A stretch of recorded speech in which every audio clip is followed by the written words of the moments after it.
तो आइए सुनते हैं मुंशी प्रेमचंद की कहानियों का संग्रह मानसरोवर भाग 4 की और एक कहानी जिसका नाम है अभिलाषा। कल पड़ोस में बड़ी हलचल मची। एक पान वाला अपनी स्त्री को मार रहा था। वह बेचारी बैठी रो रही थी, पर उस निर्दयी को उस पर लेस मात्र भी दया न आती थी। आखिर स्त्री को भी क्रोध आ गया। उसने खड़े होकर कहा, बस अब मारोगे तो ठीक ना होगा। आज से मेरा तुझसे कोई संबंध नहीं। मैं भीख मांगूंगी पर तेरे घर ना आऊंगी। यह कहकर उसने अपनी एक पुरानी साड़ी उठाई और घर से निकल पड़ी। पुरुष काठ के उल्लू की तरह खड़ा देखता रहा। स्त्री कुछ दूर चलकर फिर लौटी और दुकान की संदूकची खोलकर कुछ पैसे निकाले। शायद अभी तक उसे ममता थी, पर उस निर्दयी ने तुरंत उसका हाथ पकड़कर पैसे छीन लिए। हाय रे हृदयहीनता! अबला स्त्री के प्रति पुरुष का यह अत्याचार! एक दिन इसी स्त्री पर उसने प्राण दिए होंगे। उसका मुंह जोहता रहा होगा, पर आज इतना निष्ठुर हो गया है मानो कभी की जान पहचान ही नहीं। स्त्री ने पैसे रख दिए और बिना कहे सुने चली गई, कौन जाने कहां। मैं अपने कमरे की खिड़की से घंटों देखती रही कि शायद वह फिर लौटे या शायद पान वाला ही उसे मनाने जाए, पर दो में से एक बात भी न हुई। आज मुझे स्त्री की सच्ची दशा का पहली बार ज्ञान हुआ। यह दुकान दोनों की थी। पुरुष तो मटर गश्ती किया करता था, स्त्री रात दिन बैठी सती होती थी। 10-11 बजे रात तक मैं उसे दुकान पर बैठी देखती थी। प्रातःकाल नींद खुलती तब भी उसे बैठी पाती। नोच खसोट काट कपट जितना पुरुष करता था, उससे कुछ अधिक ही स्त्री करती थी। पर पुरुष सब कुछ है, स्त्री कुछ नहीं। पुरुष जब चाहे उसे निकाल बाहर कर सकता है। इस समस्या पर मेरा चित्त इतना अशांत हो गया कि नींद आंखों से भाग गई। 12 बज गए और मैं बैठी रही। आकाश पर निर्मल चांदनी छिटकी हुई थी। निशानाथ अपने रत्न जटित सिंहासन पर गर्व से फूले बैठे थे। बादल के छोटे छोटे टुकड़े धीरे धीरे चंद्रमा के समीप आते थे और फिर विकृत रूप में पृथक हो जाते थे, मानो श्वेत वसना सुंदरियां उसके हाथों दलित और अपमानित होकर रुदन करती हुई चली जा रही हो। इस कल्पना ने मुझे इतना विकल किया कि मैंने खिड़की बंद कर दी और पलंग पर आ बैठी। मेरे प्रियतम निद्रा में मग्न थे। उनका तेजमय मुखमंडल इस समय मुझे कुछ चंद्रमा से ही मिलता जुलता मालूम हुआ। वही साहस छवि थी जिससे मेरे नेत्र तृप्त हो जाते थे। वही विशाल वक्ष था जिस पर सिर रखकर मैं अपने अंतस्थल में एक कोमल मधुर कंपन का अनुभव करती थी। वही सुदृढ़ बाहें थी जो मेरे गले में पड़ जाती थी तो मेरे हृदय में आनंद की हिलोरें सी उठने लगती थी। पर आज कितने दिन हुए मैंने उस मुख पर हंसी की उज्जवल रेखा नहीं देखी। न देखने को चित्त व्याकुल ही हुआ। कितने दिन हुए मैंने उस वक्ष पर सिर नहीं रखा और न वह बाहें मेरे गले में पड़ी। क्यों? क्या मैं कुछ और हो गई या पतिदेव ही कुछ और हो गए? अभी कुछ बहुत दिन भी तो नहीं बीते। कुल 5 साल हुए हैं, कुल 5 साल जब पतिदेव ने विकसित नेत्रों और लालायित अधरों से मेरा स्वागत किया था। मैं लज्जा से गर्दन झुकाए हुए थी। हृदय में कितनी प्रबल उत्कंठा हो रही थी कि उनकी मुख छवि देख लूं, पर लज्जावश सिर न उठा सकती। आखिर एक बार मैंने हिम्मत करके आंखें उठाई और यद्यपि दृष्टि आधे रास्ते से ही लौट आई, तो भी उस अर्ध दर्शन से मुझे जो आनंद मिला, क्या उसे कभी भूल सकती हूं? वह चित्र अभी भी मेरे हृदय पट पर खींचा हुआ है। जब कभी उसका स्मरण आ जाता है, हृदय पुलकित हो उठता है। उस आनंद स्मृति में अब भी वही गुदगुदी, वही सनसनी है, लेकिन अब रात दिन उस छवि के दर्शन करती हूँ। उषा काल, प्रातः काल, मध्याह्न काल, संध्या काल, निशा काल, आठों पहर उसको देखती हूँ, पर हृदय में गुदगुदी नहीं होती। वह मेरे सामने खड़े मुझसे बातें किया करते हैं, मैं क्रोशिये की ओर देखती रहती हूँ। जब वह घर से निकलते थे तो मैं द्वार पर आकर खड़ी हो जाती थी, और जब वह पीछे फिर कर मुस्कुरा देते थे तो मुझे मानो स्वर्ग का राज्य मिल जाता था। मैं तीसरे पहर कोठे पर चढ़ जाती थी और उनके आने की बाट जोहने लगती थी।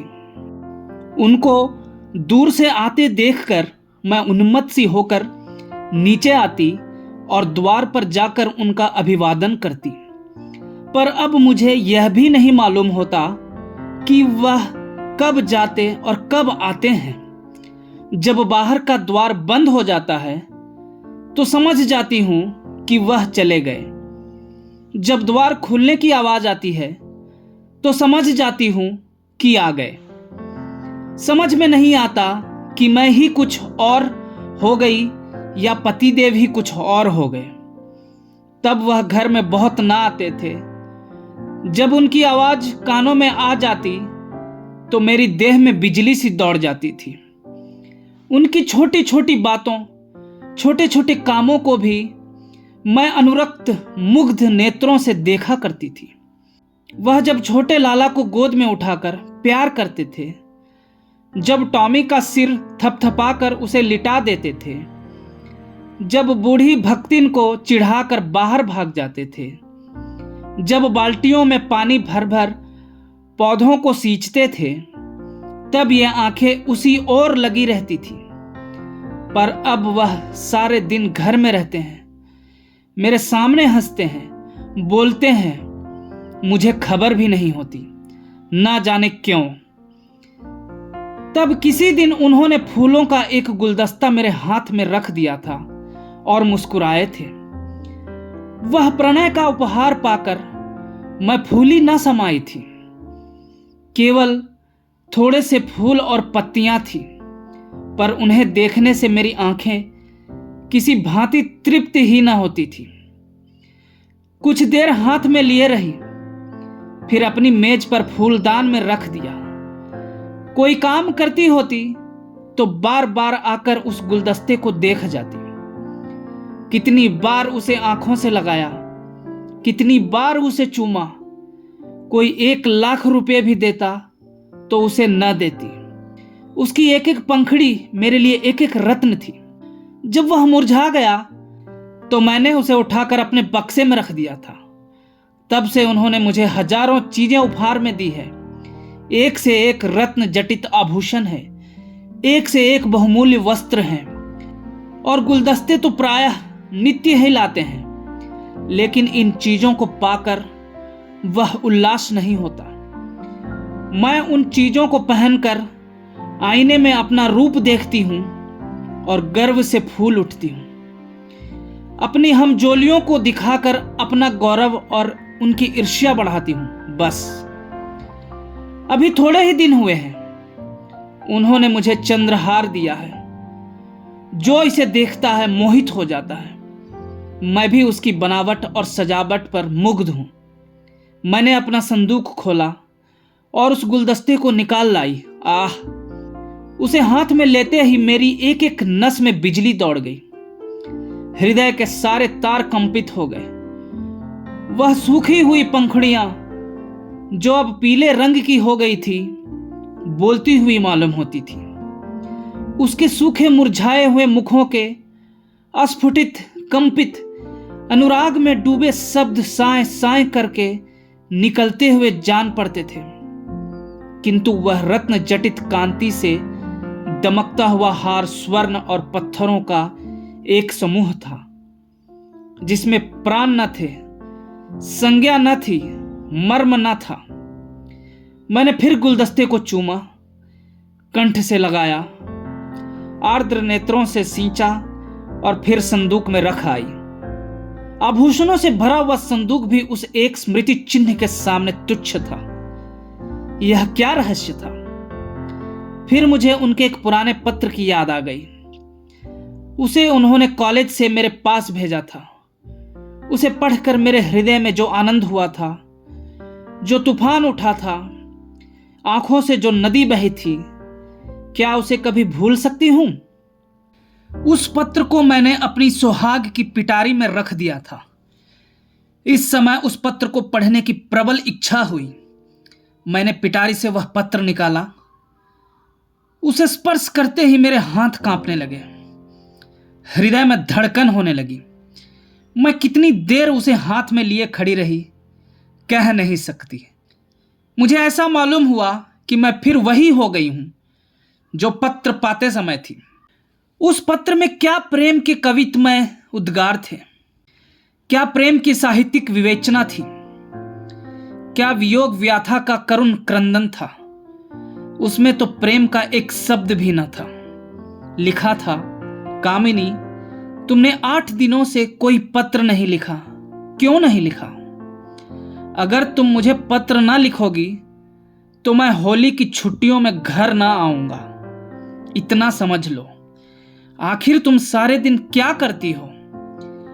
मेरे उपन्यासों की अलमारी खोल ली है क्या? आपने मेरी अलमारी क्यों खोली? समझती होगी मैं पत्र ना लिखूंगी तो बच्चा खूब रोएंगे और हैरान होंगे। यहां इसकी परवाह नहीं। 9 बजे रात को सोता हूं तो 8 बजे उठता हूं। कोई चिंता है तो यही कि फेल ना हो जाऊं।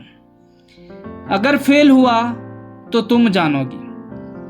कितना सरल, भोले भाले हृदय से निकला हुआ, निष्कपट मान पूर्ण आग्रह और आतंक से पत्र भरा हुआ था, मानो उसका सारा उत्तरदायित्व मेरे ही ऊपर था। ऐसी धमकी क्या अभी वह मुझे दे सकते हैं? कभी नहीं। ऐसी धमकी वही दे सकता है जो ना मिल सकने की व्यथा को जानता हो, उसका अनुभव करता हो। पतिदेव अब जानते हैं इस धमकी का मुझ पर कोई असर न होगा। मैं हंसूंगी और आराम से सोऊंगी, क्योंकि मैं जानती हूं वह अवश्य आएंगे और उनके लिए ठिकाना ही कहां है, जा ही कहां सकते हैं। तब से उन्होंने मेरे पास कितने पत्र लिखे हैं। 2 दिन को भी बाहर जाते हैं तो जरूर एक पत्र भेजते हैं, और जब 10-5 दिन को जाते हैं तो नित्य प्रति एक पत्र आता है। पत्रों में प्रेम के चुने हुए शब्द, चुने हुए वाक्य, चुने हुए संबोधन भरे होते हैं। मैं उन्हें पढ़ती हूं और एक ठंडी सांस लेकर रख देती हूं। हाय, वह हृदय कहां गया? प्रेम के इन निर्जीव भाव शून्य कृत्रिम शब्दों में वह अभिन्नता कहां है? वह रस कहां है? वह उन्माद कहां है? वह क्रोध कहां है? वह झुंझलाहट कहां है? उनमें मेरा मन कोई वस्तु खोजता है, कोई अज्ञात, अव्यक्त, अलक्षित वस्तु पर वह नहीं मिलती। उनमें सुगंध भरी होती है। पत्रों के कागज आर्ट पेपर को मात करते हैं, पर उनका यह सारा बनाव सवार किसी गत यौवना नायिका के बनाव सिंगार के सदृश ही लगता है। कभी कभी तो मैं पत्रों को खोलती भी नहीं। मैं जानती हूं उनमें क्या लिखा होगा। उन्हीं दिनों की बात है, मैंने तीज का व्रत किया था। मैंने देवी के सम्मुख सिर झुकाकर वंदना की थी।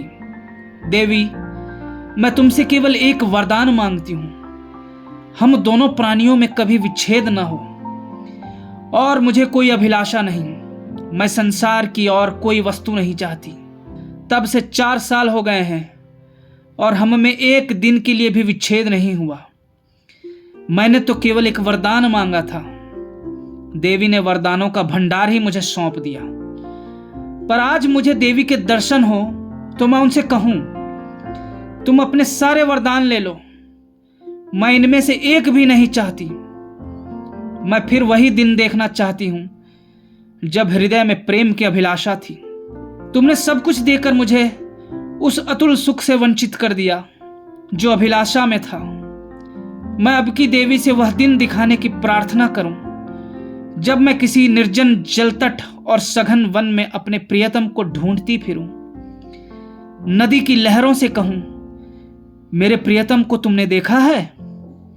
वृक्षों से पूछूं, मेरे प्रियतम कहां गए? क्या वह सुख मुझे कभी प्राप्त न होगा? उसी समय मंद शीतल पवन चलने लगा। मैं खिड़की से बाहर सिर निकाले खड़ी थी। पवन के झोंके से मेरे केस की लटें बिखरने लगी। मुझे ऐसा आभास हुआ मानो मेरे प्रियतम वायु के इन उच्छ्वासों में है। फिर मैंने आकाश की ओर देखा। चांद की किरणें चांदी के जगमगाते तारों की भांति आंखों से आंख मिचौनी सी खेल रही थी। आंखें बंद करते समय सामने आ जाती, पर आंखें खोलते ही अदृश्य हो जाती थी। मुझे उस समय ऐसा आभास हुआ कि मेरे प्रियतम उन्हीं जगमगाते तारों पर बैठे आकाश से उतर रहे हैं। उसी समय किसी ने गाया, अनोखे से नेही के त्याग, निराले पीड़ा के संसार, कहाँ होते हो अंतर्ध्यान, लुटा करके सोने सा प्यार, लुटा करके सोने सा प्यार। यह पद मेरे मर्म स्थल को तीर की भांति छेदता हुआ कहां चला गया, नहीं जानती। मेरे रोए खड़े हो गए, आंखों से आंसुओं की झड़ी लग गई। ऐसा मालूम हुआ जैसे कोई मेरे प्रियतम को मेरे हृदय से निकाले लिए जाता है। मैं जोर से चिल्ला पड़ी। उसी समय पतिदेव की नींद टूट गई। वह मेरे पास आकर बोले, क्या अभी तुम चिल्लाई थी? अरे तुम रो रही हो, क्या बात है? कोई स्वप्न तो नहीं देखा? मैंने सिसकते हुए कहा, रोऊं ना तो क्या हंसूं? स्वामी ने मेरा हाथ पकड़कर कहा, क्यों, रोने का कोई कारण है या यूं ही रोना चाहती हो? क्या मेरे रोने का कारण तुम नहीं जानते? मैं तुम्हारे दिल की बात कैसे जान सकता हूं? तुमने जानने की चेष्टा कभी की है? मुझे इसका सान गुमान भी न था कि तुम्हारे रोने का कोई कारण हो सकता। तुमने तो बहुत कुछ पढ़ा है, क्या तुम भी ऐसी बात कह सकते हो? स्वामी ने विस्मय में पढ़कर कहा, तुम तो पहेलियां बुझवाती हो। क्यों, क्या तुम कभी नहीं रोते? मैं क्यों रोने लगा? तुम्हें अब कोई अभिलाषा नहीं है? मेरी सबसे बड़ी अभिलाषा पूरी हो गई। अब मैं और कुछ नहीं चाहता। यह कहते हुए पतिदेव मुस्कुराए और मुझे गले से लिपटा लेने को बढ़े। उनकी यह हृदयहीनता इस समय मुझे बहुत बुरी लगी। मैंने उन्हें हाथों से पीछे हटाकर कहा, मैं इस स्वांग को प्रेम नहीं समझती। जो कभी रो नहीं सकता वह प्रेम नहीं कर सकता। रुदन और प्रेम दोनों एक ही रेत से निकलते हैं। उसी समय फिर उसी गाने की ध्वनि सुनाई दी, अनोखे से नेही के त्याग, निराले पीड़ा के संसार, कहां होते हो अंतर्ध्यान, लुटा करके सोने सा प्यार। पतिदेव की वह मुस्कुराहट लुप्त हो गई। मैंने उन्हें एक बार कांपते देखा। ऐसा जान पड़ा उन्हें रोमांच हो रहा है। सहसा उनका दाहिना हाथ उठकर उनकी छाती तक गया। उन्होंने लंबी सांस ली और उनकी आंखों से आंसू की बूंदें निकलकर गालों पर आ गई।